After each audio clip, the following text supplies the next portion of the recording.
And welcome back. Today we're going to be doing something a little different. It's that time of year again with IAE 2954 in full swing, and while most others are scrambling to get an early peek at ships unveiled at this year's expo, I've been excited to log some hours in what might be my newest favorite ship in my personal fleet. Since its unveiling at SitCon 2024, I just knew that I would want to do a full-time liveaboard series on the Starlancer Max, making it my home away from home while exploring the extent of its capabilities as one of the game's best all-arounders. At a length of 83 meters, it finds itself in the same size classification of the 600i by Origin Jumpworks, but unlike its Origin counterpart, the Starlancer Max makes efficient use of its interior space and opts for practicality over luxury and frills. Besides that, however, the Max to me feels very homey, just like a sort of apartment, complete with all of the accoutrement that you'd want on a long-distance space voyage. Nothing more, nothing less.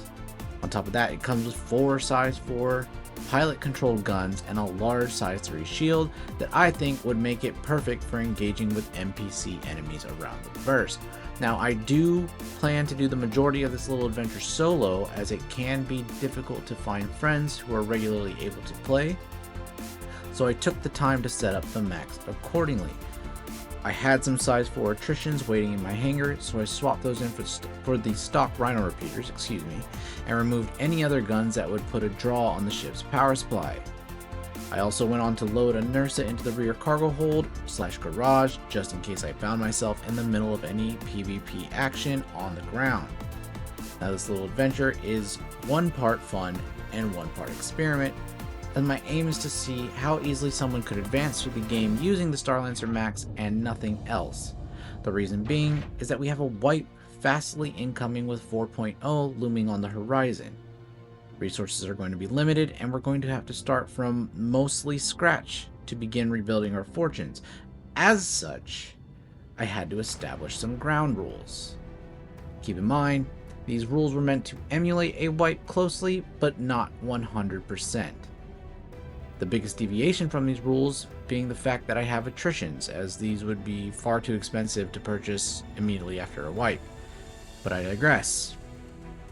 The rules are as follows. Rule 1. The only items I was allowed to use were the ones on my person. That means I have 1 set of armor, 1 long gun, 1 sidearm, 1 knife, 1 multi-tool, 2 bottles of cruise, and 4 med pens. Meaning if I were to die before building up a supply of replacements, I would likely find it very difficult to progress further in the experiment. Rule number 2. If I wanted to get more items, such as a bigger tractor beam, storage box, more med pens, whatever, I had to first earn the money or scavenge them from activities I engage in. Rule 3. If a friend wanted to join in, I could utilize my home hangar in order to install weapons for them to use on the ship.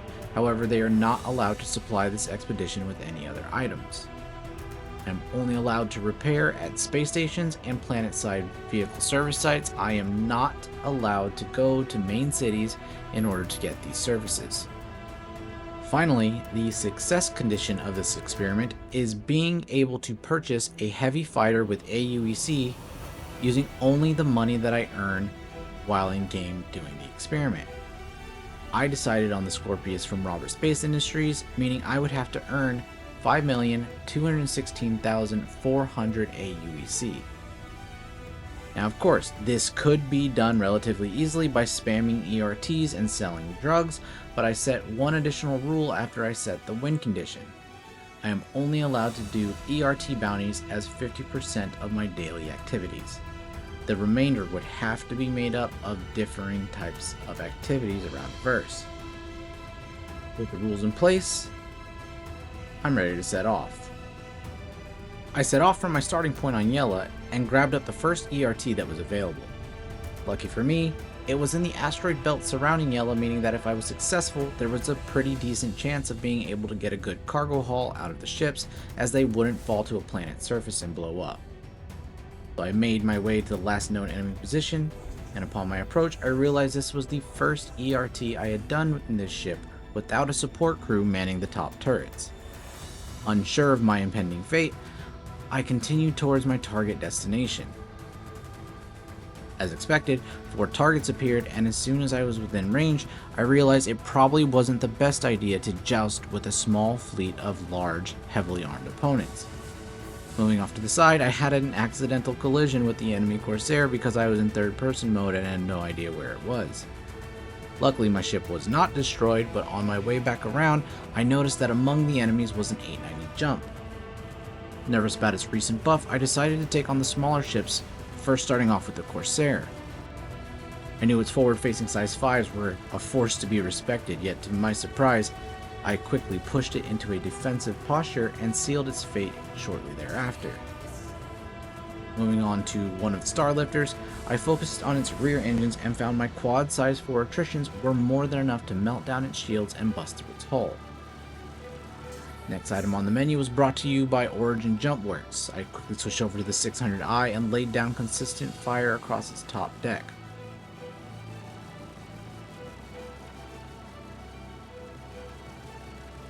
I'm not sure if the server was experiencing desyncs, but for some reason the 600i took a good while longer to destroy than the Starlifter.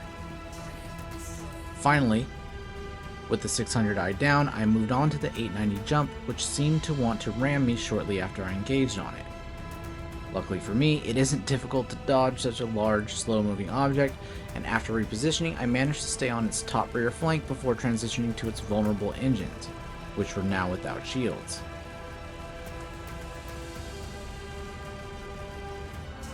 After several minutes of relentless attack, I was able to neutralize the target threat and successfully complete the bounty. I then scanned the 890 and realized my fortune as I found it to be carrying several SCU of Weevil eggs. Making my way over to the ship, I boarded through the docking collar and used the ship's bridge controls to open up the cargo hold. I loaded up on the valuables and began searching the other ships for loot. Striking gold again, I found the C2 to be carrying several SCU of Altrusia-Toxin, which I quickly loaded up onto the Starlancer Max. With a decent haul fully loaded, I made my way to Daymar to sell my goods at Brio's Breaker Yard, but there was a catch. The comm arrays were down, which meant I was at a high risk for piracy from other players. Deciding I was willing to risk it, I landed the Max at Brio's Breaker Yard and positioned it for unloading onto the hopefully working freight elevators. Once my boots were on the ground, I kept a watchful eye on the sky and listened closely for any odd noises, just in case pirates decided to come steal my bounty. I quickly loaded my contraband onto the freight elevator and sent my items into the warehouse. I was almost in the clear, as all I had to do now was sell my findings and get out of Dodge. My haul brought in 450,000 AUEC worth of Weevil eggs and 34,000 worth of Altrusia-Toxin, bringing my total to 505,000 AUEC if you count the contract reward off my first mission. After having such a successful start, I decided to head to a planet where I could maybe do some FPS and gather some armor and supplies for my ship. I decided to stop at Hurston first in the hopes that the comm arrays were down so that I could raid Farnsway and get some of my favorite armor in the game. Unfortunately, no one in this region of Stanton was actively committing crimes, so I set course for Microtech where I could legally raid a logistics depot. But first, I had to get some storage containers so that I could more efficiently collect anything I found. I headed over to Everest Harbor and purchased 3 containers at 4,100 credits each, bringing my net total down to 492,700 AUEC. Additionally, I refueled my ship, bringing my total down further to 491,910. All set for the next leg of my journey, I QT'd to Microtech Logistics Depot S4LD13. And usually when I come here, I park right next to the depot entrance, but the Max is a bit too wide, so I opted for a nearby landing pad. This, however, meant that I would have to bring a box with me using my handheld multi-tool, which, as I'm sure we all know, isn't exactly ideal. Either way, my box and I made our way to the entrance. Upon entering, I cleared the right and rear sides of the room and slowly made my way in, unsure of how formidable my foes would be today. I took down 2 enemies right off the rip and withdrew to regroup.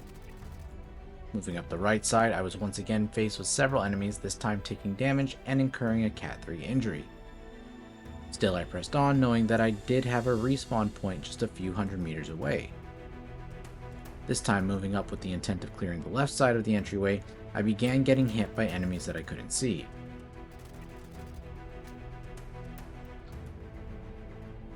I quickly found them, however, and made easy work of them. And now it was time to start doing a full sweep of the room to make sure it was safe for gear harvesting.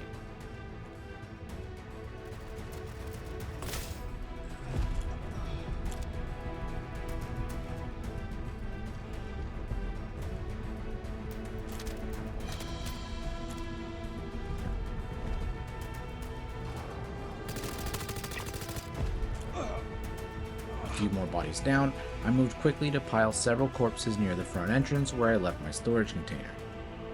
With the threat of NPC respawns, I wanted to make sure I was doing my gear loading outside of the highest danger areas, but in classic Star Citizen fashion, my box was refusing to move.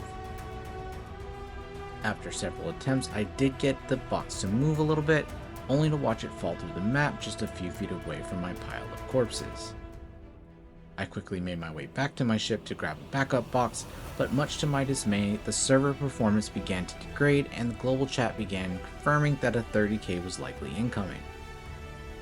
Convinced I wouldn't leave empty-handed, I decided to risk it and quickly made my way back to the logistics depot, grabbing a corpse with an armor set that I liked. I carried him back to my ship where I could harvest his armor. Once I had what I was needed, I tossed out the trash and made my way off planet. Satisfied with the start of my journey feeling like a success, I decided to call it a day there, having made it nearly 10% of the way to my goal, and a bonus extra suit of armor, plus several magazines in my backpack. I bedlogged there, looking forward to what adventures the next day would bring. I do hope you enjoyed the first episode of my Starlancer Live Aboard series. We really appreciate you watching and would like to remind you to leave a like, comment, and subscribe in order to be entered for the Star Citizen Luminalia ship giveaway scheduled for the month of December. If you are one of our American viewers, I'd like to take a moment to wish you a happy Thanksgiving, and I hope you get to take the time to spend it with your friends and family. As always, thank you for watching, and I'll see you in the verse.